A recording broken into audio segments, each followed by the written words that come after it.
Review One Piece 1054, Luffy dan Sabo, dua kaisar bersaudara yang ditakutkan Marine. Dalam alur cerita One Piece sebelumnya, pesta yang digelar oleh aliansi kelompok bajak laut topi jerami sangat meriah. Namun terdapat admiral yang datang menuju ibu kota bunga untuk mengacaukannya. Ia juga menghubungi para anak buahnya dan memerintahkan agar Buster Call diluncurkan ke negeri Wano. Nah, penasaran dengan One Piece chapter 1054 tentang kelanjutan alur ceritanya? Yuk simak di video ini, check this out. Berikut ini review singkat tentang One Piece chapter 1054. Chapter kali ini diberi judul Kaisar Api. Terlihat 4 kaisar laut atau Yonko baru, yaitu Monkey D. Luffy, Marshall D. Teach, Akagami no Shanks, serta Lord Buggy. Chapter dimulai dengan gambar ibu kota bunga. Kinemon dan Akazaya 9 lainnya sedang memperhatikan seseorang yang akan mendekati ibu kota bunga. Kinemon pun mengatakan jika Luffy Dono dan teman-temannya tidak mengetahui apa yang terjadi. Kemudian mereka berurusan dengan penyusup tersebut. Sang penyusup yang tak lain adalah Admiral Ryokugyu terus berjalan ke ibu kota bunga. Ia memikirkan sesuatu dan berkata, kemampuan untuk mempengaruhi orang lain itu sesuatu yang sulit untuk dicapai. Mungkin perkataan ini membicarakan mengenai kekuatan yang ada pada diri Luffy. Tiba-tiba Raizo, Shinobu, Inuarashi, Denjiro, Nekomamushi, dan Kawamatsu muncul di hadapan Green Bull untuk menghentikannya. Ryokugyu berkata, "Samurai, jangan menghalangiku." Raizo mengatakan jika orang itu merupakan orang dari angkatan laut. Denjiro pun menegaskan jika Ryokugyu musuh Luffy dari dunia luar. Ryokugyu kembali berkata, "Berapa banyak hal yang kalian ketahui tentang dunia luar? Tenryubito adalah dewa di dunia ini. Negara milikmu yang tidak berafiliasi dengan pemerintah tidak memiliki hak. Maaf, tapi begitulah cara dunia bekerja." Ryokugyu langsung meletakkan tangannya ke tanah dan mulai memunculkan berbagai jenis tanaman untuk menyerang Akazaya. Hutan terlarang kebencian, aku pengguna buah iblis Mori-Mori. Seorang manusia hutan, aku adalah alam itu sendiri. Ayah dari semua kehidupan seperti laut, ucap Ryokugyu. Setelah itu diperlihatkan Ryokugyu berubah menjadi pohon raksasa dan menyerang para Akazaya. Tak terhitung orang yang bisa mati di negara ini, dan tidak ada hukum yang akan dilanggar. Hentikan aku jika kalian bisa. Aku akan membunuh semua orang jika perlu, untuk menangkap Luffy si topi jerami, kata Ryokugyu sambil menyerang para Akazaya.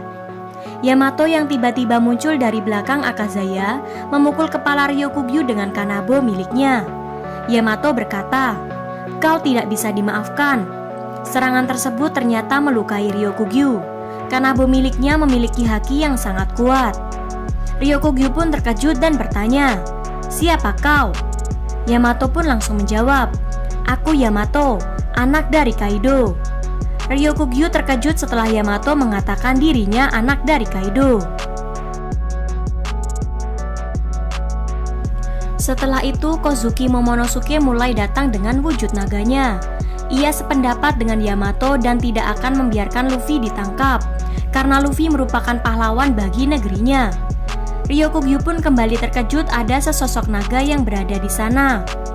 Hal tak terduga, Momonosuke mencoba melancarkan serangan dari mulutnya mirip dengan serangan milik Kaido. Namun hal tersebut gagal.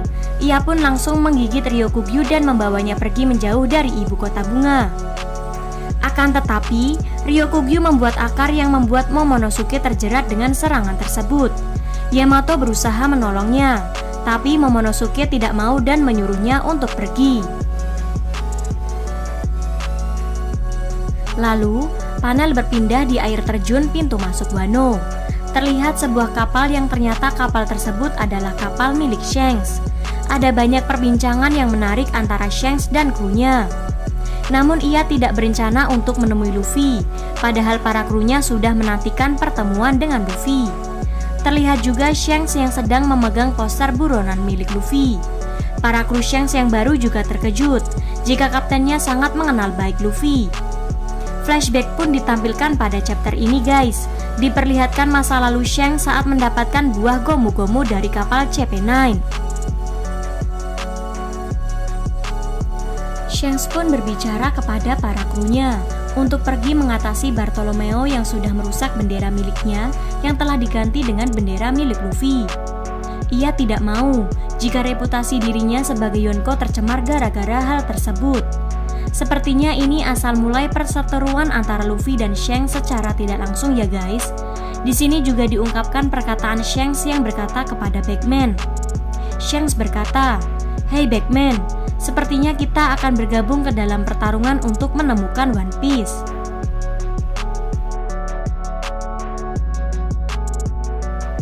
Kemudian cerita pun berpindah ke markas besar Angkatan Laut.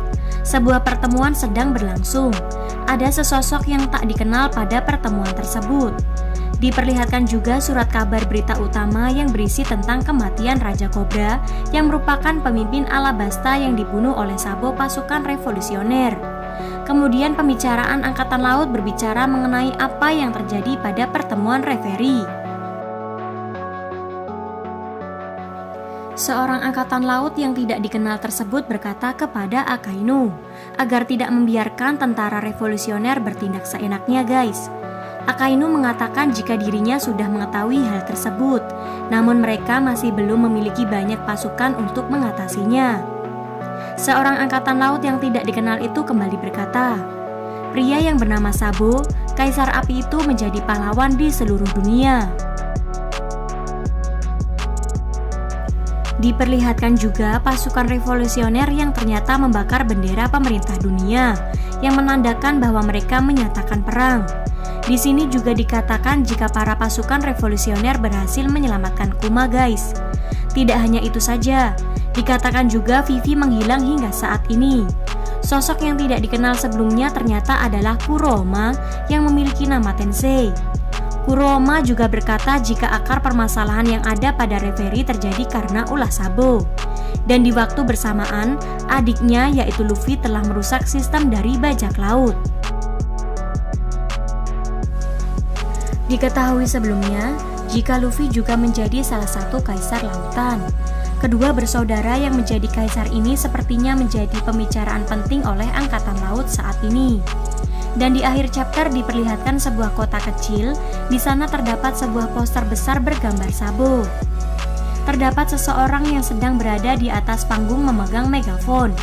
Orang di sekitarnya pun berteriak, "Sabo, Kaisar Api." Demikian pembahasan video kali ini ya guys. Bagaimana menurut kalian? Sampaikan di kolom komentar ya. Pastinya dengan bahasa yang sopan. Terima kasih. See you on the next video.